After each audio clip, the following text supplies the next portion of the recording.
Human scale teams use Tailscale to build trusted networks. Tailscale Funnel is a great way to share a local service with your team for collaboration, testing, and experimentation.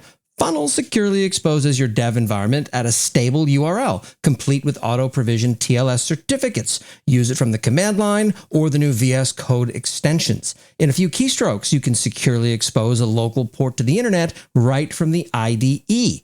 I did this in a talk I gave at Tailscale Up, their first inaugural developer conference. I used it to present my slides and only revealed that that's what I was doing at the end of it. It's awesome. It works. Check it out. Their free plan now includes 3 users and 100 devices.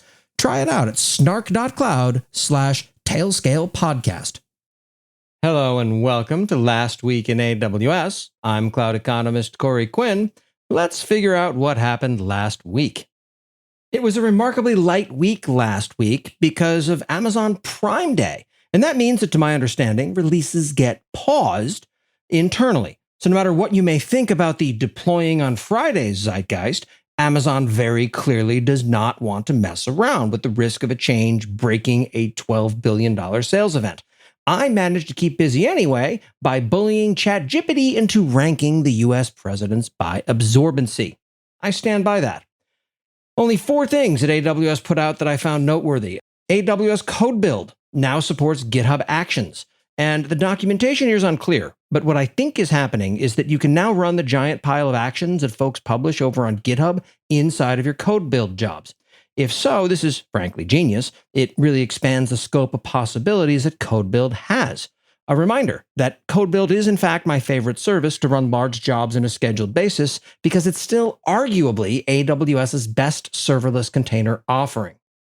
AWS Lambda now detects and stops recursive loops and Lambda functions. The real question is whether this damages AWS's quarterly revenue in the process.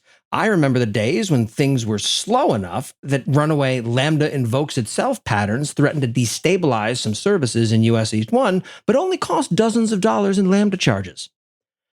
Tired of Apache Kafka's complexity making your AWS bill look like a phone number? Enter Red Panda. You get 10x your streaming data performance without having to rob a bank. And migration?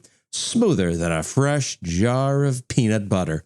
Imagine cutting as much as 50% off your AWS bills. With Red Panda, it's not a dream, it's reality. Visit go.redpanda.com/duckbill. Red Panda, because Kafka shouldn't cause you nightmares.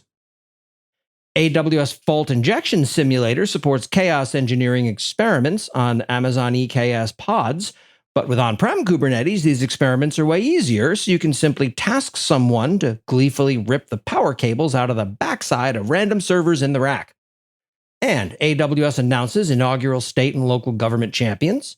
Amazon is taking an increasingly large stake in the horse race of local politics, as best I can tell. And that's what happened last week in AWS. I'm sure next week will be more eventful. Please stay tuned.